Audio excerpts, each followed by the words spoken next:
ഈ പച്ചമാങ്ങ കൊണ്ടുള്ള ഒരു തൊക്കാണ് നമ്മൾ ഇന്ന് ചെയ്യാൻ പോകുന്നത്. ഈ പച്ചമാങ്ങ ചെറിയ കഷ്ണങ്ങളാക്കി നുറുക്കി ഇതേപോലെ ചീകലിൽ ചീകിയെടുക്കുക. അതിനുശേഷം ഇതിലേക്ക് ആവശ്യമുള്ള ഉപ്പ് ചേർത്തൊരു 10 മിനിറ്റ് നമുക്ക് വയ്ക്കാം. ഉപ്പ് ചേർത്ത് നന്നായി നമുക്കൊന്ന് ഇളക്കി യോജിപ്പിക്കാം. പാനിലേക്ക് ഒരു 10 മില്ലി നല്ലെണ്ണ ഒഴിച്ചിട്ടുണ്ട്. ഇതൊന്ന് ചൂടായി കഴിഞ്ഞു. ഇനി ഒരു ചെറിയ കഷ്ണം കായം ഇട്ട് കൊടുക്കുക. 1 സ്പൂൺ കടുകും കൂടി ചേർത്ത് ഫ്രൈ ആക്കുക. ഫ്രൈ ആയി കഴിഞ്ഞു. ഇനി നമ്മൾ ഉപ്പിട്ട് വെച്ചിരിക്കുന്ന മാങ്ങ ഉണ്ടല്ലോ, അത് ഇതിലേക്ക് ഇട്ട് കൊടുക്കുക. നന്നായി ഒന്ന് ഇളക്കി കൊടുക്കുക. ഇതിൻ്റെ തോലൊന്നും ചേർക്കേണ്ട, തോലോട് കൂടി തന്നെ ചീകി എടുക്കുകയാണ് വേണ്ടത് കേട്ടോ.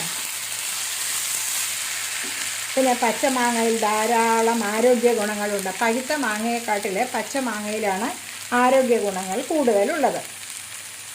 ഇത് ദഹനത്തെ സഹായിക്കും. ചർമ്മത്തിൻ്റെ നമുക്ക് നല്ല സ്നിഗ്ധമായ ചർമ്മം കിട്ടുന്നതിന് പച്ചമാങ്ങ ഉപയോഗിച്ചാൽ നല്ലതാണ്. പഴുത്ത മാങ്ങയേക്കാൾ പച്ചമാങ്ങയാണ് എപ്പോഴും മികച്ചത്.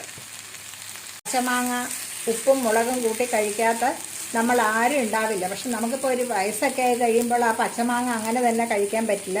അതിന് പകരമാണ് ഈ അച്ചാർ രൂപത്തിൽ നമ്മൾ ഇങ്ങനെ ഒരു ഐറ്റം തയ്യാറാക്കുന്നത്. മാങ്ങയിൽ വൈറ്റമിൻ സി, കാൽസ്യം, മഗ്നീഷ്യം എന്നിവയെല്ലാം അടങ്ങിയിട്ടുണ്ട്. ജീവിതശൈലി രോഗങ്ങൾ ഉൾപ്പെടെയുള്ളവയെ അകറ്റി നിർത്താൻ പച്ചമാങ്ങയ്ക്ക് കഴിയും. അതേപോലെ വേനൽക്കാലത്ത് ശരീരത്തിൻ്റെ ചൂട് കൂടുതലാവുമല്ലോ നമ്മളുടെ എല്ലാം. അപ്പോൾ പച്ചമാങ്ങ ജ്യൂസ് കഴിക്കുന്നതും നല്ലതാണ്. വൈറ്റമിൻ എ, ഇ എന്നിവയെല്ലാം ഇതിൽ അടങ്ങിയിട്ടുണ്ട്. സാധാരണ നമ്മൾ സ്ത്രീകൾക്കൊക്കെ ഹോർമോൺ പ്രശ്നങ്ങളൊക്കെ ഉണ്ടാവാറുണ്ടല്ലോ അല്ലേ? അങ്ങനെയുള്ളവർ ഈ പച്ചമാങ്ങ ഉപയോഗിക്കുന്നത് നല്ലതാണ്. മാങ്ങ ചീവലിൽ ചീവിയപ്പോൾ തന്നെ ഉപ്പിട്ട് വെച്ചിരുന്നു. അപ്പോൾ അതിലേക്ക് ആവശ്യമുള്ള വെള്ളമെല്ലാം നന്നായി വന്നു കഴിഞ്ഞു. ഈ അച്ചാർ തയ്യാറാക്കുമ്പോൾ ഒട്ടും നമ്മൾ വെള്ളമൊന്നും ഒഴിക്കാൻ പാടില്ല കേട്ടോ. ഈ വെള്ളത്തിൻ്റെ ആവശ്യമേ ഉള്ളൂ. അപ്പോൾ മാങ്ങ നന്നായി വഴറ്റിയെടുത്തു കഴിഞ്ഞു. ഇനി ഇതൊരു 450 ഗ്രാം മാങ്ങയാണ് എടുത്തത് കേട്ടോ. ഇനി ഇതിലേക്ക് ഒരു 20 ഗ്രാം ശർക്കര ഇട്ട് കൊടുക്കുക. അല്പം മഞ്ഞൾപ്പൊടി ഇട്ട് കൊടുക്കുക.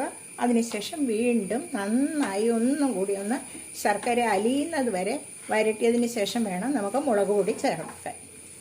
അപ്പോൾ വീണ്ടും നമുക്ക് 20 ഗ്രാം മുളക് പൊടിയും കൂടി ചേർക്കുക. നിങ്ങളുടെ എരിവനുസരിച്ച് കൂടുതൽ ഇട്ടോളൂ, കുറവ് വേണമെന്നുള്ളവർ അങ്ങനെ ഇട്ടോളൂ. ഈ മാങ്ങാ തൊക്ക് എന്താണെന്നറിയോ? മൈലാപ്പൂർ അയ്യേഴ്സ് മാങ്കോ തൊക്കു എന്നാണ് ഇതിന് പറയുന്നത്. ഇളക്കാം. ഈ സമയത്ത് നമുക്ക് കുറച്ചും കൂടി മധുരമോ ഉപ്പോ എന്തെങ്കിലും വേണമെന്നുണ്ടെങ്കിൽ ചേർക്കുകയും ചെയ്യാം. ഇനി ഒരു 5 മിനിറ്റും കൂടി ആകുമ്പോഴേക്കും നമ്മളുടെ മൈലാപ്പൂർ അയ്യേഴ്സ് മാങ്കോ തൊക്കു തയ്യാറായി കഴിയും.